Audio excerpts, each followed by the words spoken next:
Selamat malam saudara-saudara. Kalau pada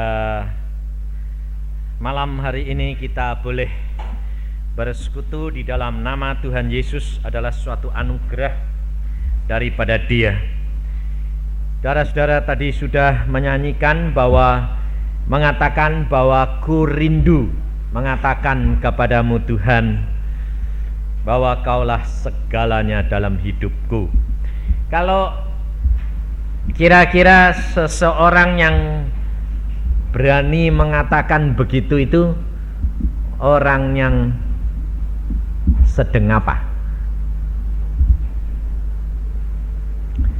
Kalau saudara berani mengatakan Tuhan, ku rindu mengatakan kepadamu bahwa kaulah segalanya bagiku, itu kira-kira orang yang sedang apa? Pinter kamu. Orang yang sedang jatuh cinta. Kira-kira kalau orang yang sedang jatuh cinta itu bisa terus cintanya apa enggak? Hah? Loh.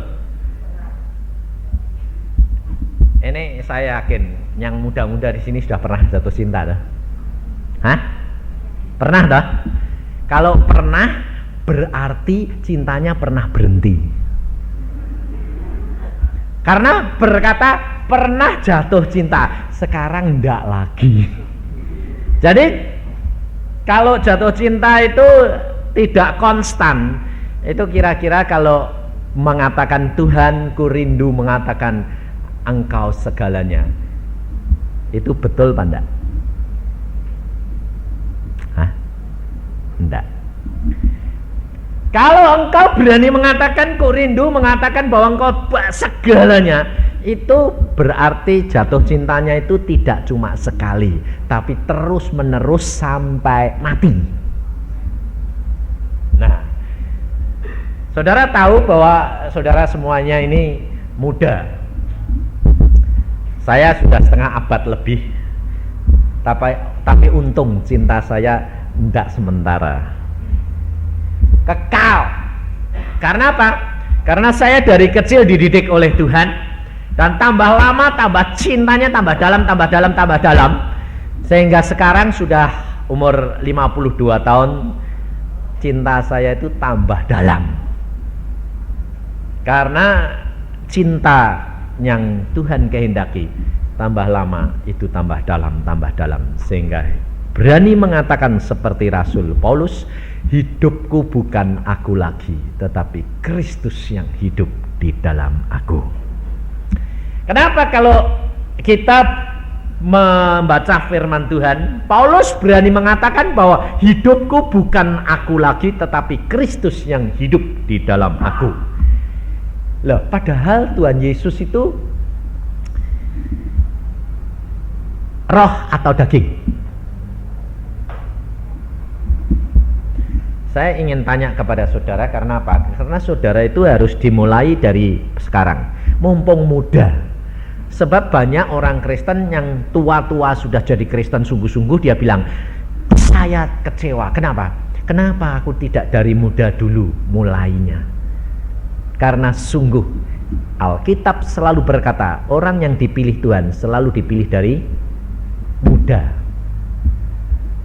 Dipilih dari muda dan dididik oleh Tuhan, tambah lama tambah matang. Maka dari itu kita harus punya dasar-dasar percaya yang sungguh, mengetahui tentang hal Yesus. Yesus itu roh atau daging?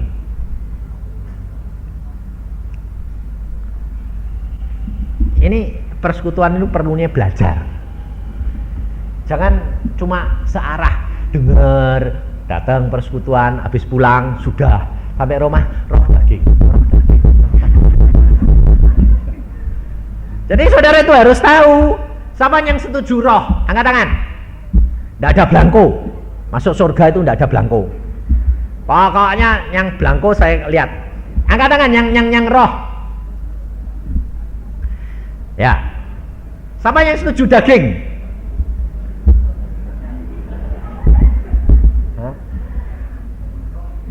Atau roh dan daging? sekarang saya tanya, nah, ya, baik. Kalau Yesus itu roh, dia pada waktu bangkit daripada antara orang mati, dagingnya di mana? Dagingnya di mana? Ikut bangkit enggak? Ikut. Waktu dia sudah bangkit, dagingnya dibawa bangkit karena enggak mati toh. Dagingnya bangkit toh, mati bangkit. Terus pada waktu dia naik ke surga, dagingnya ikut enggak? Hah? Ikut. Sekarang dia duduk di mana? Sebelah kanan Allah Bapa. Lah, saya tanya, Yesus itu daging apa roh? Hah? Roh dan daging. Jadi kalau Yesus itu daging, Yesus itu cuma satu atau banyak?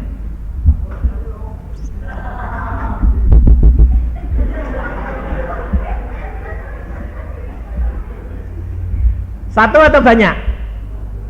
Satu. Lah bagaimana bisa masuk dalam kita? Saudara itu jangan bingung. Ngerti enggak? Hidup kekristenan itu harus membaca Alkitab dan dasarnya gitu. Alkitab sendiri berkata di dalam Lukas, coba kita baca sama-sama supaya saudara tahu, supaya kita itu hidup di dalam suatu kenyataan bersama dengan Dia. Lukas 24. Nanti kita belajar mendalam, lebih mendalam, sebab pemuda itu harus punya dasar yang sungguh-sungguh nyata, sebab tidak selalu bisa konstan ikut Yesus. Kadang-kadang jatuh, kadang-kadang bangun lagi. Apalagi kalau pemuda sudah mulai kerja, sudah punya beban, ikut Yesus. Iya, tapi ini Pak, perut ini, gandengan ini, wah, embel-embelnya ini butuh Pak. Ya itu nanti ya. Dalam Lukas 24 ayat 38, akan tetapi ia berkata kepada mereka, mengapa kamu terkejut dan apa sebabnya timbul keraguan-raguan di dalam hati kamu? Lihatlah tanganku dan kakiku, aku sendirilah ini. Rabalah aku dan lihatlah, karena hantu roh tidak ada daging dan tulangnya, seperti yang kamu lihat ada padaku. Jadi Yesus itu berdaging bertulang seperti kita, bisa dirabah, bisa dipegang. Kalau roh bisa dipegang enggak? Hah? Nah, sekarang saya tanya, Yesus itu roh atau berdaging bertulang? Daging dan tulang. Bisa kamu pegang enggak? Bisa, kalau dia mau nemuin Anda. Nah, kalau dia tidak mau nemuin Anda, bisa kamu pegang enggak? Enggak. Wong kamu enggak tahu ketemu. Maka dari itu kerap kali orang berkata, kalau saya bersaksi, saya ketemu dia sendiri, saya dipegang dia, saya pegang dia, saya dilus-lus sama dia. Mosok? Loh, Alkitab bilang apa? Kok mosok? Karena kamu tidak pernah belajar Alkitab dan mengalami. Maka dari itu saya ajak Anda ini yang masih muda ini, penting sekali untuk hidup di dalam suatu kenyataan. Di dalam Yesaya pasal yang ke-8, Yesaya pasal 8 ayat 20,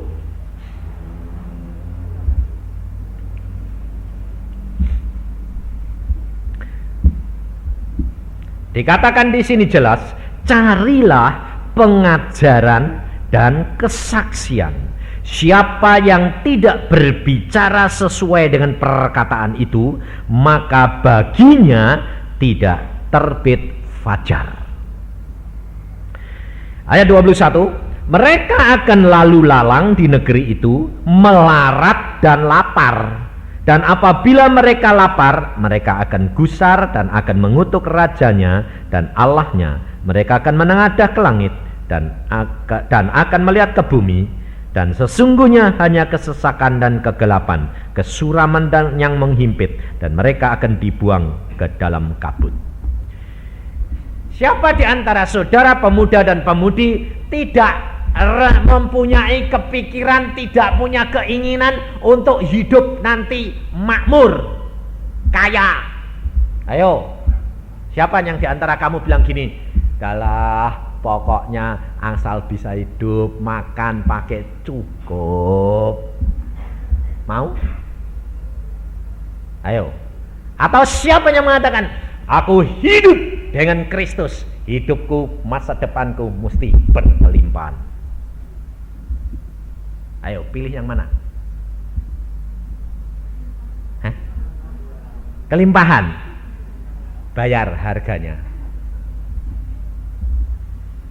Sebab Alkitab berkata, carilah pengajaran dan kesaksian. Berarti engkau harus belajar. Pengajaran itu belajar, betul tak? Yang diajar apa? Alkitab. Dan kesaksian. Kesaksian berarti mengalami secara pribadi. Berarti saudara harus membaca Alkitab, belajar, pecahkan, selidik, dan alami. Maka Tuhan Yesus berkata, apa gunanya engkau mengatakan Tuhan, Tuhan kepadaku, tetapi engkau tidak melakukan akan firman-Ku. Maka dari itu kalau engkau mau hidup penuh dengan kelimpahan, dikatakan, siapa yang tidak berbicara perkara pengajaran dan kesaksian, daripadanya tidak akan terbit fajar. Berarti engkau tidak akan melihat hari yang cerah. Maka dari itu saudara, engkau harus melakukan dan membaca firman Tuhan. Karena firman Tuhan itu seperti permata yang terpendam, digali, dicari terus-menerus. Maka dari itu pada malam hari ini saya mengajak kepada saudara untuk mengenal Yesus, bagaimana dia dapat hidup menjelma di dalam diri kita. Karena Yesus itu firman, Yesus itu kebenaran, Yesus itu jalan. Dan kalau firmannya itu masuk di dalam engkau dan mempengaruhi roh, pikiran dan jasmanimu, maka hidupmu bukan lagi engkau, tapi Kristus yang hidup. Padahal Yesus itu daging dan bertulang duduk di sebelah kanan Allah Bapa, tetapi yang dikatakan itu adalah firman-Nya hidup di dalam kita. Ini yang Tuhan kehendaki. Maka dari itu pada malam hari ini kita harus belajar, karena pada satu saat engkau dihadapkan kepada pengadilan. Meskipun kau di sini atau akhir zaman, engkau harus setiap kali menghadap kepada hakim di atas segala hakim. Kita baca di dalam Matius pasal yang ke-25. Matius 25 mulai ayat 31. Apa yang kita harus lakukan selama di dalam dunia ini? Karena apa yang kita lakukan di dalam dunia ini akan menyambung terus sampai kepada hidup yang kekal. Dan kita sebagai pemuda dan pemudi harus belajar, harus tahu benar apa yang harus kita lakukan kalau mau hidup penuh dengan kelimpahan, melihat fajar yang cerah. Matius 25 ayat 31. Apabila Anak Manusia datang dalam kemuliaannya dan semua malaikat bersama-sama dengan Dia, maka ia akan bersemayam di atas tahta kemuliaannya. Lalu semua bangsa akan dikumpulkan di hadapannya, dan ia akan memisahkan mereka seorang daripada seorang, sama seperti gembala memisahkan domba dari kambing, dan ia akan menempatkan domba-domba di sebelah kanannya dan kambing-kambing di sebelah kirinya. Dan raja itu akan berkata kepada mereka yang di sebelah kanannya, "Mari, hai kamu yang diberkati oleh Bapakku, terimalah kerajaan yang telah disediakan bagimu sejak dunia dijadikan. Sebab ketika aku lapar, kamu memberi aku makan. Ketika aku haus, kamu memberi aku minum. Ketika aku seorang asing, kamu memberi aku tumpangan. Ketika aku telanjang, kamu memberi aku pakaian. Ketika aku sakit, kamu melawat aku. Ketika aku di dalam penjara, kamu mengunjungi aku."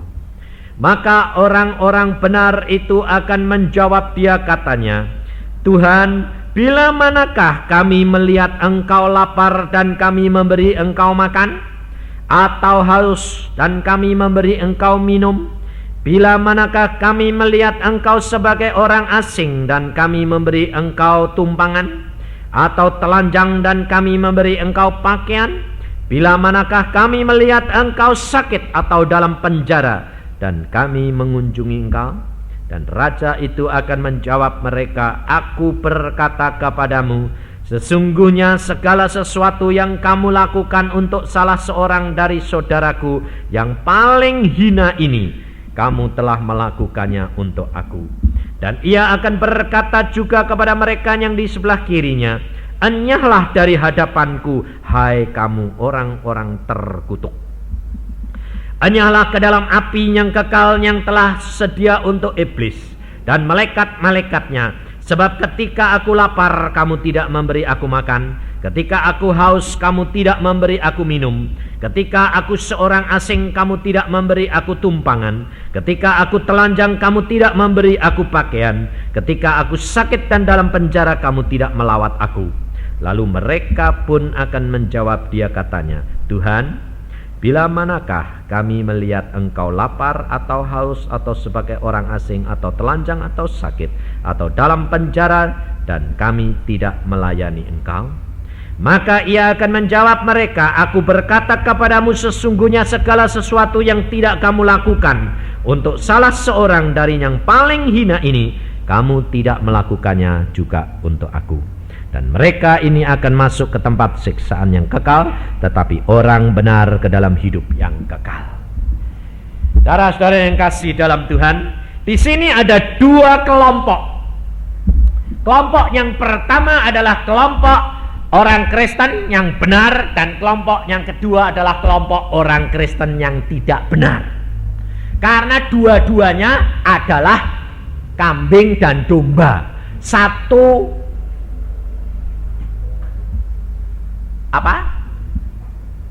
jenis. Artinya dua-dua namanya, yang satu kambing, yang satu domba, tapi bentuknya sama enggak? Jadi bukan yang satu sapi, yang satu kambing. Enggak, kambing sama domba sama. Dua-dua ini yang diartikan oleh Tuhan Yesus adalah orang Kristen, karena dua-duanya menyebut Yesus Tuhan. Mana ada orang yang bukan Kristen mau menyebut Yesus Tuhan, kecuali orang Kristen. Dan kelompok yang satu, dia mengatakan, "Tuhan, kapan aku melihat Tuhan lapar, haus, sakit, dalam penjara, telanjang, dan orang asing?" Karena kelompok orang Kristen ini tidak pernah memperhatikan sesama manusia. Dia hanya memperhatikan dirinya sendiri dengan Tuhan. Segala sesuatu orientasinya hanya seorang diri dengan Tuhan. tetapi tidak melakukan firman Tuhan. Maka dari itu saudara, saya ajak pada malam hari ini engkau sebagai pemuda dan pemudi harus tahu akan apa yang dikatakan dan dikehendaki oleh Tuhan Yesus. Kekristenan itu harus pribadi dengan Yesus, tidak rombongan. Kita kerap kali paling seneng apa? Kalau bersekutu banyak orang, sembayangnya itu loh mantep. Kalau satu jatuh, yang satu ngangkat, ya dah. Jadi rombongan. Tapi kalau pemimpinnya jatuh, semuanya turut gelundung, jatuh, bubar. Habis apa? Pemimpinnya sih males, jadi kita yang turut males. Jalan ke surga itu tidak ada gandeng-gandengan. Sebab Yesus berkata, jalan yang lebar itu menuju apa? Neraka. Tapi jalan ke surga itu sempit. Tapi saudara masih kebiasaan kalau rombongan tuh seneng rame-rame. Jadi sekali jatuh ke muara, kalau mumbul semuanya. Turut persekutuan itu loh enak, kenapa? Rame, orangnya banyak. Karena apa? Wataknya ini masih watak lama, senengnya rombongan. Punya iman ya iman rombongan. Padahal kekristenan itu adalah pribadi, tidak rombong-rombongan. Tetapi yang penting itu adalah apa? Pembinaan keluarga, ini yang penting. Mitzvah keluarga, ini yang penting. Karena kerap kali kita ini kenal Yesus kalau sudah mengalami kesulitan. Ayo, siapa di antara kamu yang pada waktu sedang diberkati sama Tuhan lalu cinta sama Yesus? Atau malah pada waktu sedang ngadepi kesulitan, kegagalan, sakit penyakit, baru cinta Yesus, cari Yesus. Lebih mudah orang cari Yesus dalam kesukaran atau lebih mudah orang cari Yesus pada waktu dia senang dan kelimpahan? Kesusahan. Jadi pantes ya toh, susah terus. Kerap kali kita tidak nyadari. Maka dari itu saya dari kecil dididik Tuhan, saya tidak mau anak-anak saya ketinggalan. Dari kecil, mulai dari dalam kandungan, saya sudah los-los. Saya bilang, nak, besok cinta Tuhan ya. Loh, saudara tahu, anak dalam kandungan itu bisa dikasih tahu enggak? Bisa mendengar enggak? Bisa.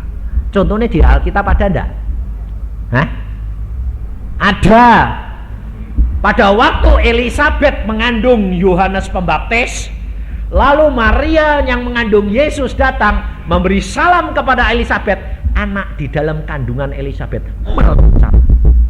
Kok dengar? Kok bisa loncat-loncat? Karena dia dengar salam daripada ibunya Yesus Tuhannya. Alkitab itu komplit. Belum ada sampai mati, ada komplit.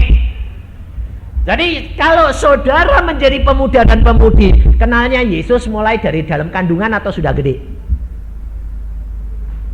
Kenal sendiri atau dari dalam kandungan? Coba, saya mau lihat, saya mau tanya, yang sudah kenal Yesus dari dalam kandungan siapa? Artinya itu ibumu sudah kenal Yesus. Jadi kalau ibumu sudah kenal Yesus, kamu sedang dikandung, ya jelas kamu kenal toh. Iya, sudah kenal. Dia kenal, ibumu kenal Yesus. Siapa yang sudah kenal Yesus pada waktu kamu masih dikandung? Cuma beberapa gelintir. Yang lain sudah gede, sudah di luar baru kenal. Anda Anda harus hati-hati. Yang dikandung di dalam kandungan sudah kenal Yesus, lalu perjalanan hidupmu itu dari kecil sampai punya jam doa sendiri, baca Alkitab sendiri pada, atau merasa gini, aku sudah tahu Yesus, lalu tidak pernah baca, tidak pernah. Hati-hati, kamu ketinggalan sama orang yang baru. Sebab kerap kali mereka yang dilahirkan di dalam Kristen merasanya apa? Sok tahu. Udah merasa aku sudah Kristen, sudah ngerti. Ngerti apa? Tidak ngerti apa-apa. Ngertinya cuma apa? Ke gereja, setelah itu pulang, sudah selamat. Kok enak. Maka dari itu saya didik anak-anak saya dari kecil. Engkau harus kenali Allahmu. Bagaimana caranya? Baca Alkitab, alami secara pribadi. Sebab seorang muda dikasih tahu orang tuanya tidak bakal nurut. Kalau dikasih orang tahu, kolot, kuno. Tapi kalau dikasih tahu Tuhan, luar biasa. Maka anak-anak saya selalu berkata, alami nak. Loh, nanti kan kalau dipukul Tuhan kan bonyok papa, untung. Kalau diajar Tuhan tuh enak, ndak sampai gepeng, ndak.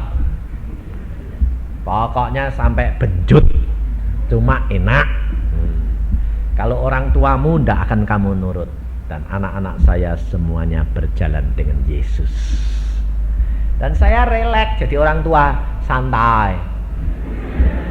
Tidak usah diurusi anak-anak saya. Sebab apa? Sebab apapun yang terjadi, Allah beritahukan kepada saya. Kalau dalam keadaan bahaya, Allah beritahukan. Saya panggil, saya kasih tahu. Tuhan berkata begini tentang kamu. Beres. Enak hidup dengan Yesus. Sebab apa? Sebab Alkitab berkata, apapun yang engkau lakukan, Allah tahu, dan Allah akan memberitahukan kepadamu apa yang akan terjadi. Saudara tahu, hidupmu itu direkam oleh Allah. Video itu adalah gambaran pengetahuan yang berkembang supaya menyatakan kepada kita, hidupmu itu direkam, setiap detik direkam oleh Allah, dan Allah punya catatan di sana. Punya rekaman. Lalu mungkin saudara pikir gini, walah kalau Allah punya rekamannya seluruh dunia ini, wah tidak cukup, rekamannya banyak. Bagi Allah itu kecil. Saya pun punya contoh Alkitab. Saudara, saya mau tunjukin kalau manusia saja sudah bisa membuat begini, apalagi Tuhan. Selembar film ini, selembar segini ini seluruh isi Alkitab. Alkitab saya ini bahasa Indonesia, ini bahasa Inggris yang direkam. Seluruh isi Alkitab dari Kejadian sampai Wahyu itu dimasukkan dalam selembar film segini. Di sini ditulis bahasa Belandanya. Inilah Pak, Alkitab terkecil di seluruh dunia. Dan ini saudara kira tidak bisa dibaca? Titik-titik cuman. Bisa. Kalau ditaruh di proyektor gede, dia terbaca kata-katanya.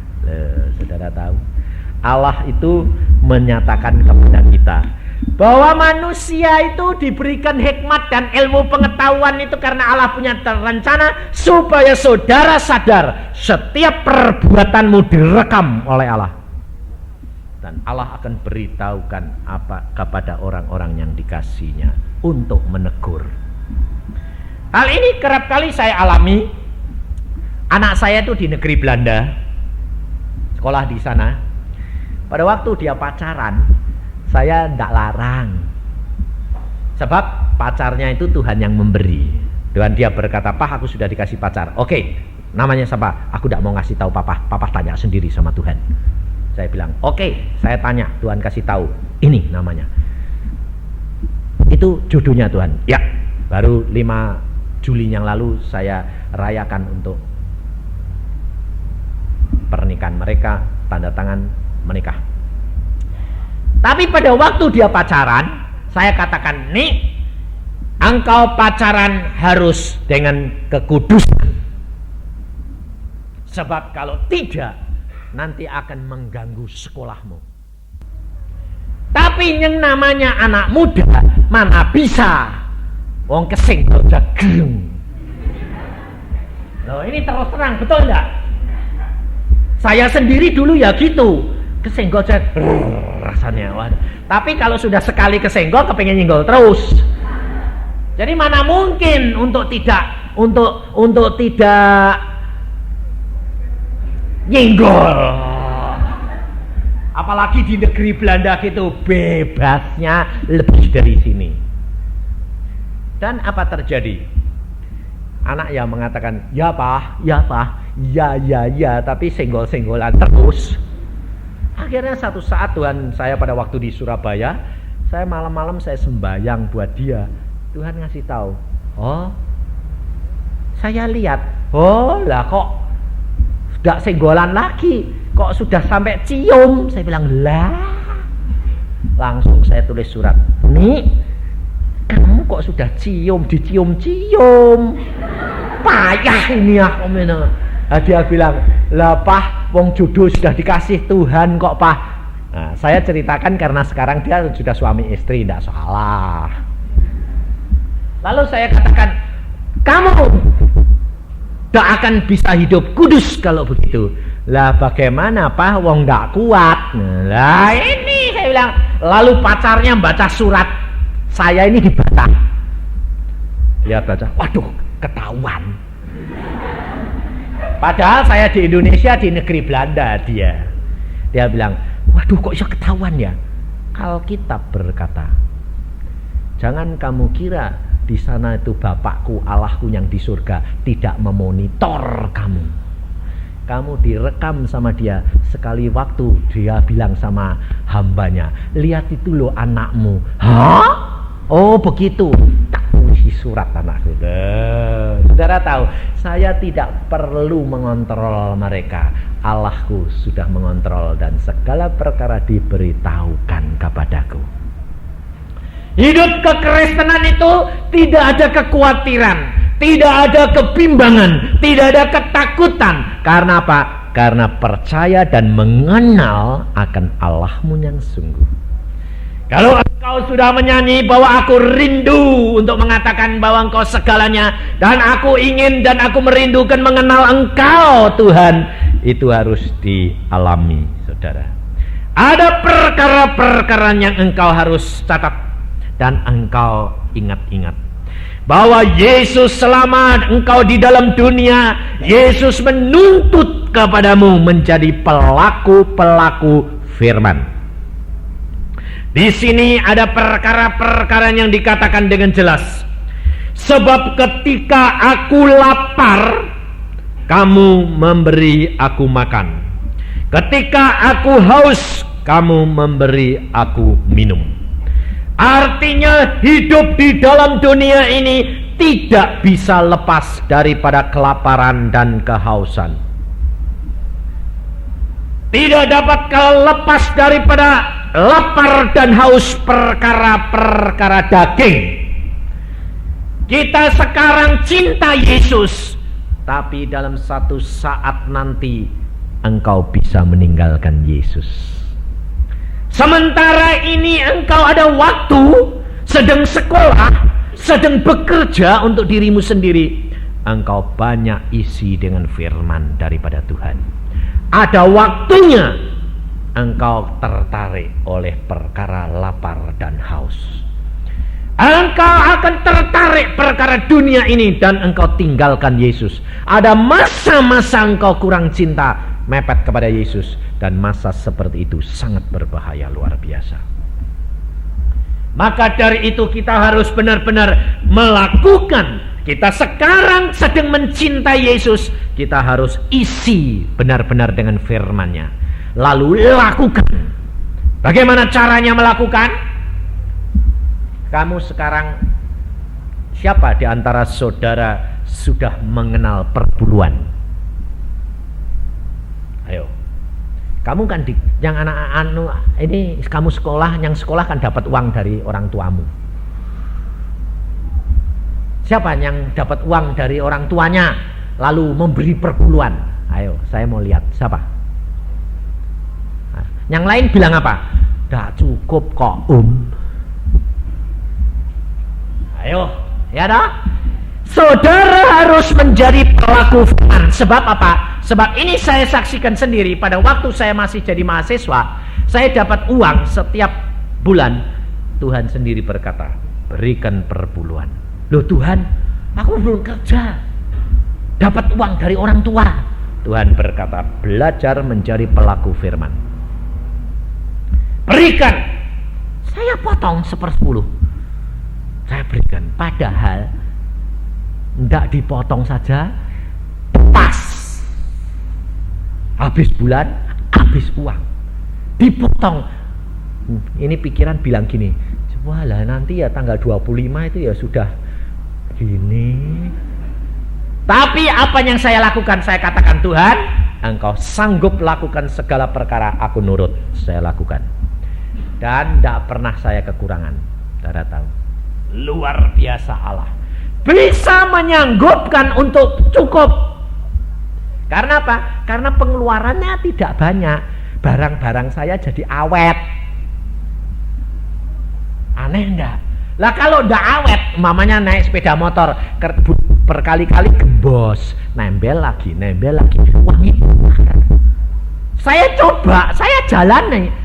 Bulan ini saya butuh banyak, enggak ngasih perpuluhan.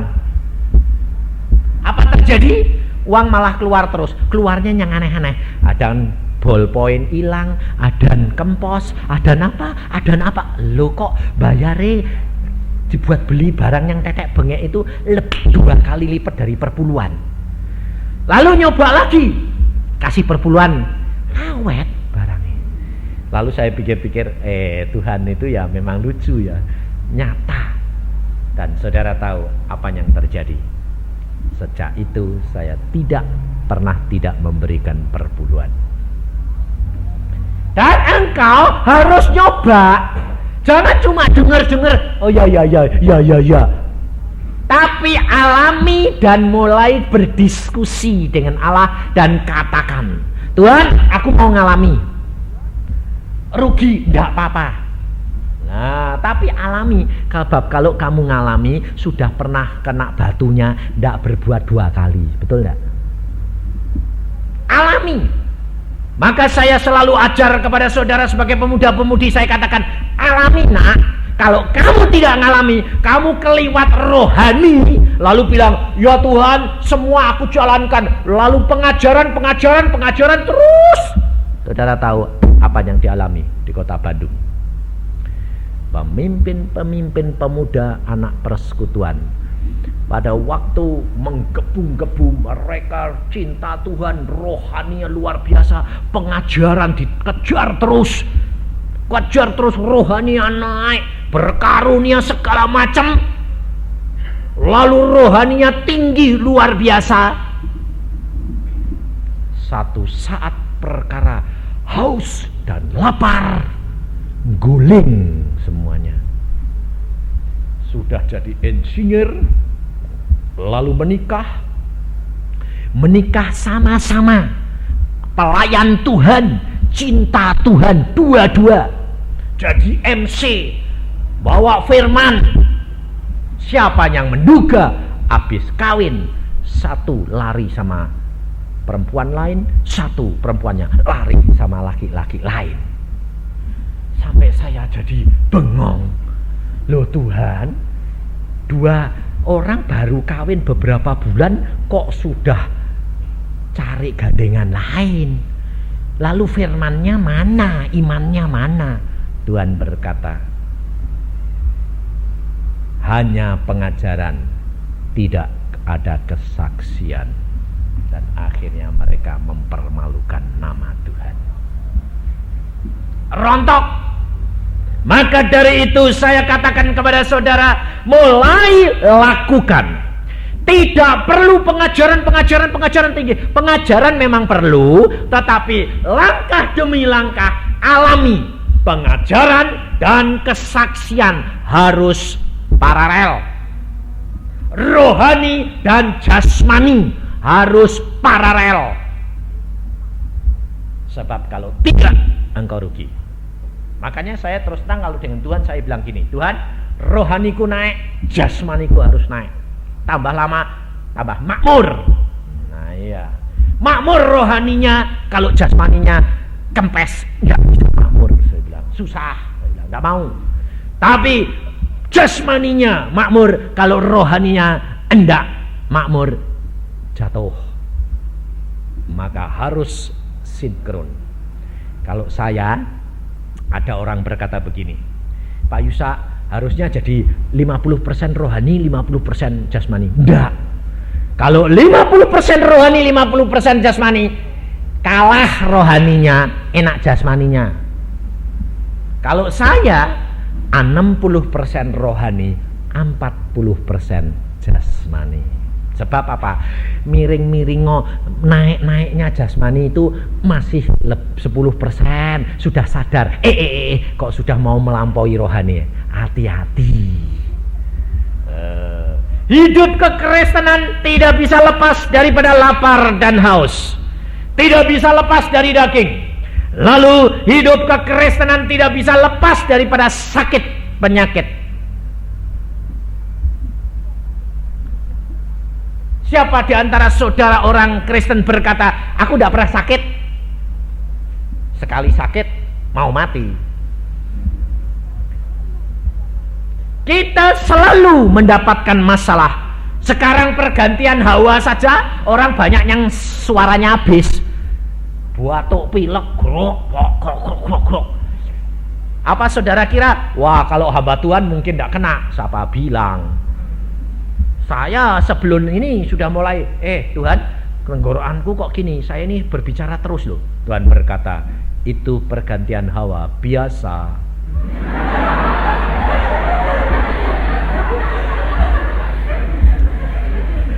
Lah tapi ini kalau nanti tidak bisa ngomong, oh tidak apa-apa, kamu minum saja sandos.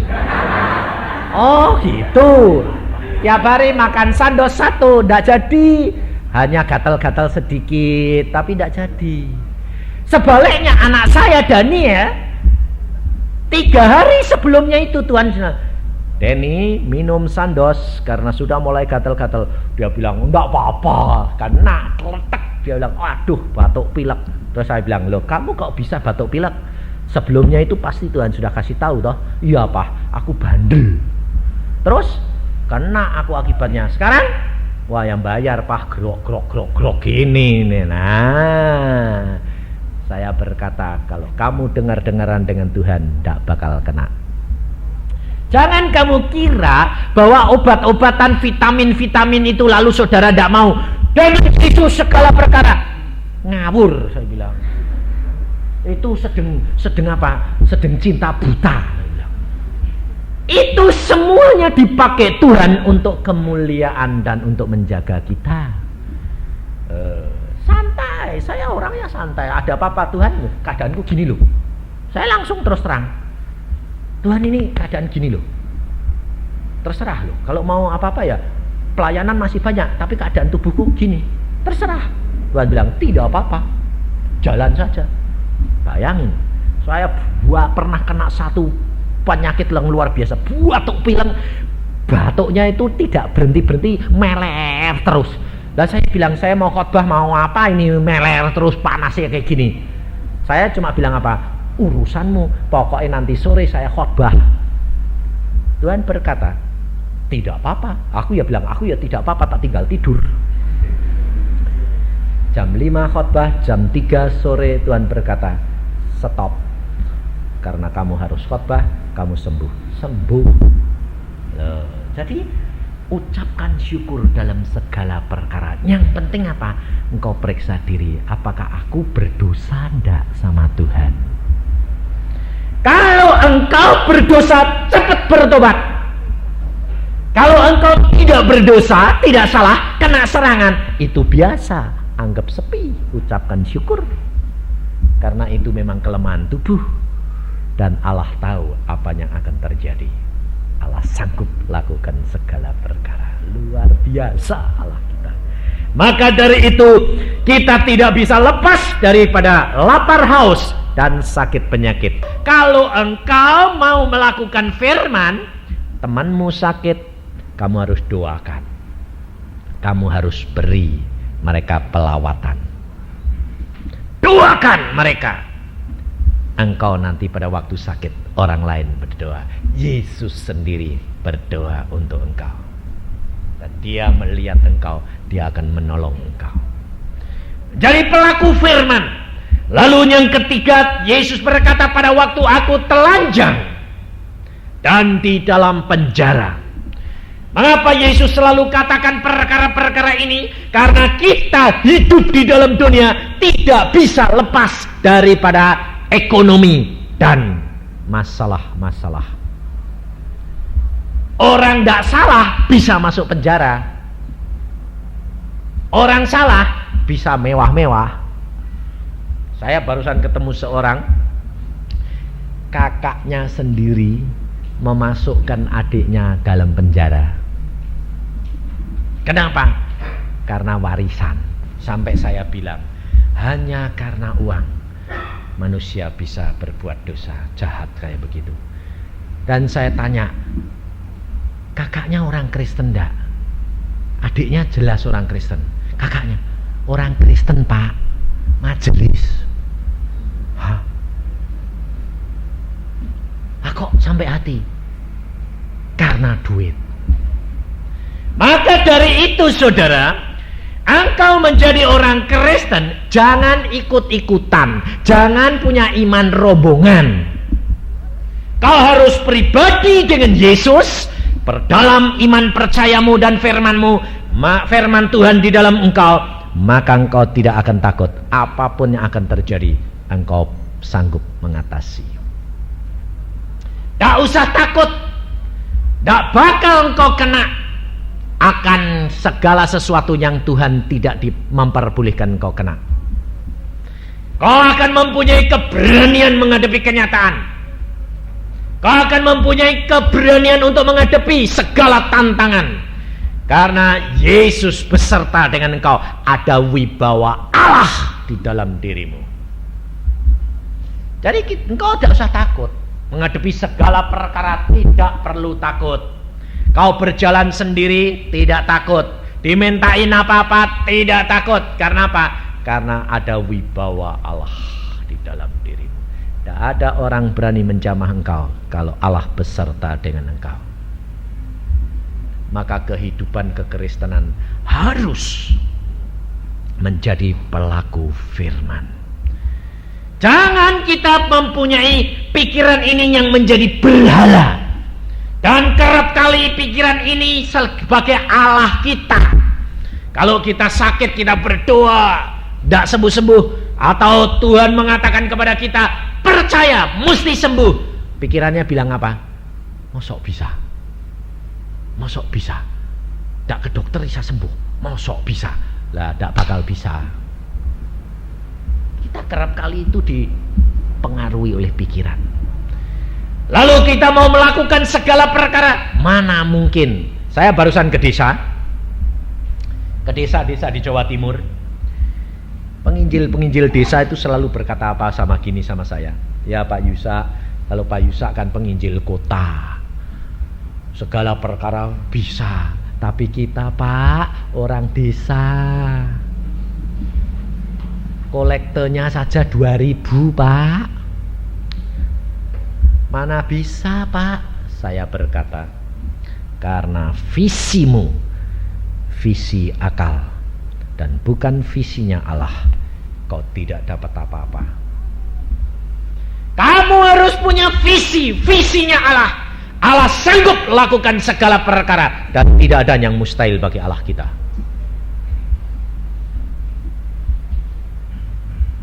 Saya katakan, saya sendiri orang desa dari Jepara, tapi Allah sanggup lakukan segala perkara. Lalu saya buktikan, saya bilang kata, saya ke desa-desa untuk memberi visi kepada saudara. Jangan mengharapkan manusia, harap akan Allahmu. Allah sanggup lakukan segala perkara. Nah, kemudian ada satu hamba Tuhan di desa itu, dia berdoa kepada Tuhan 3 tahun. Dia berkata, Tuhan, aku minta mobil untuk pelayanan ke desa-desa itu. Aku minta. Tapi jemaat tidak mungkin memberikan karena kolektornya tidak memungkinkan. Tapi aku tahu engkau sanggup lakukan segala perkara. Tidak ada orang tahu. Saya khotbah di sana, saya datang, pendeta ini ngomong apa? Gini, waduh Pak Yusak datang. Belum pernah ketemu saya ya belum pernah ketemu dia. Cuma dia dengar kaset.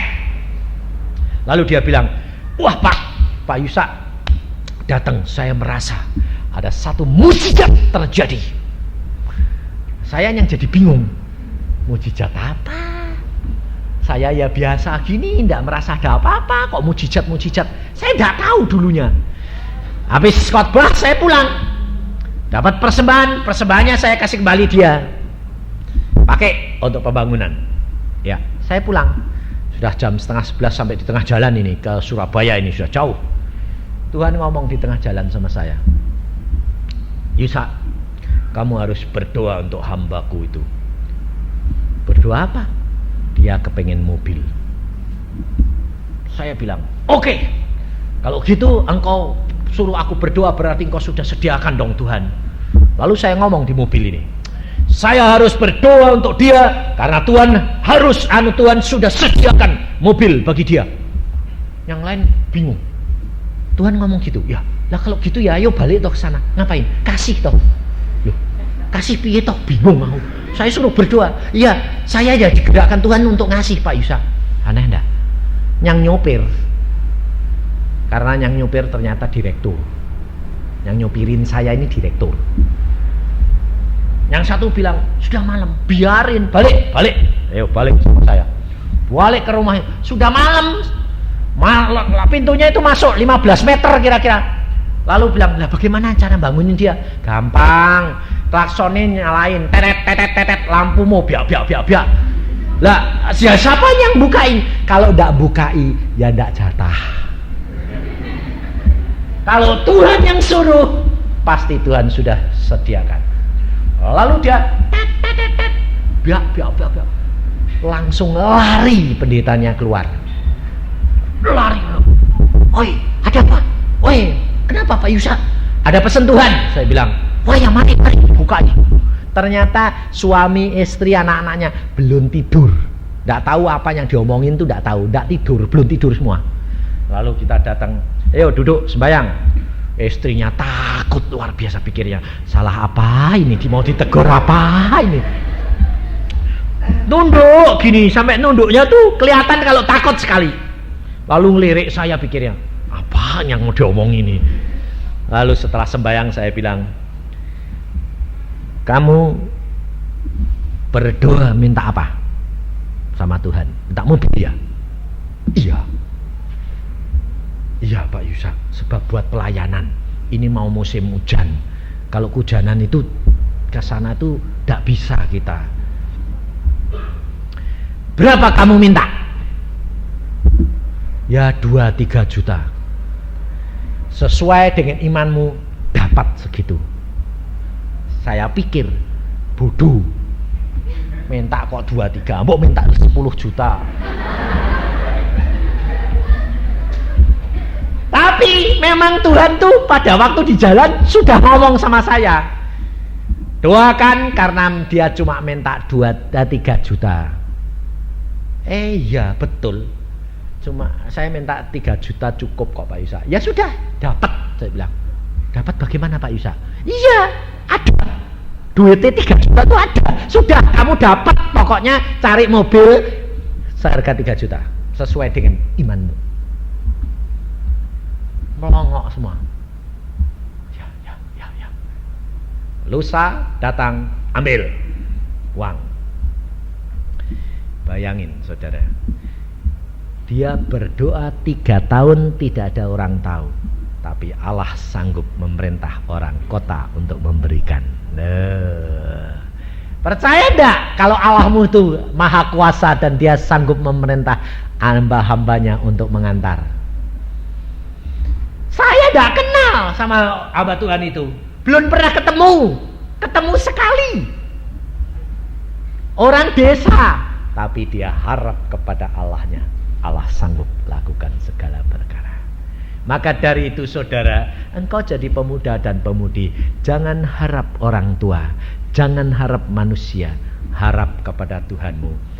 Belajar pengajaran dan lakukan, maka engkau akan melihat perkara-perkara besar yang Allah lakukan. Apapun Allah sanggup lakukan segala perkara. Ini pengalaman anak saya sendiri. Anak-anak saya selalu ajar dia, minta kepada bapakmu, asal kamu mau belajar firman Tuhan dan mengeterapkan, Allah akan cukupkan segala perkara. Engkau tidak nanti kekurangan. Papa hanya sebagai saluran, dan Allah sanggup lakukan segala perkara. Dan apa yang mereka minta, mereka dapat dari Allah. Luar biasa. Sampai saya sendiri tidak bisa ngerti. Tidak mungkin saya sebagai seorang manusia bisa menggenapi semua, tapi Allah sanggup lakukan segala perkara. Yang tidak mungkin bagi Allah, karena Allah kita adalah Allah yang luar biasa. Amin. Mari kita berdoa. Tuhan, firman-Mu sudah hamba sampaikan, dan anak-anak-Mu di tempat ini sudah mendengar, dan mereka harus menjadi pelaku-pelaku firman, karena mereka akan satu saat dihadapkan kepada pengadilan, dan mereka harus menghadapi kenyataan di dalam dunia ini.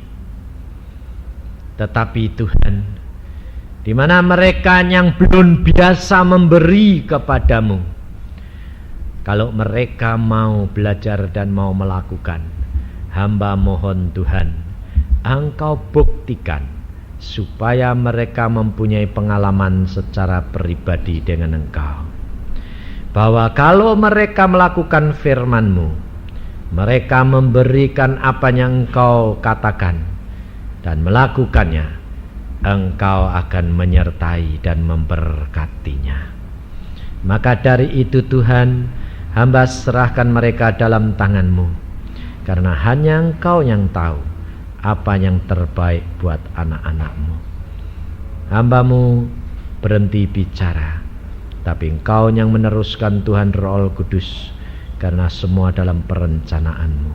Kau yang akan membuktikan dan menyatakan kemuliaan-Mu di dalam diri mereka, sehingga hidup mereka bukan mereka lagi dalam masa-masa kesesakan, dalam masa-masa kesakitan, dalam masa-masa penganiayaan, fitnahan.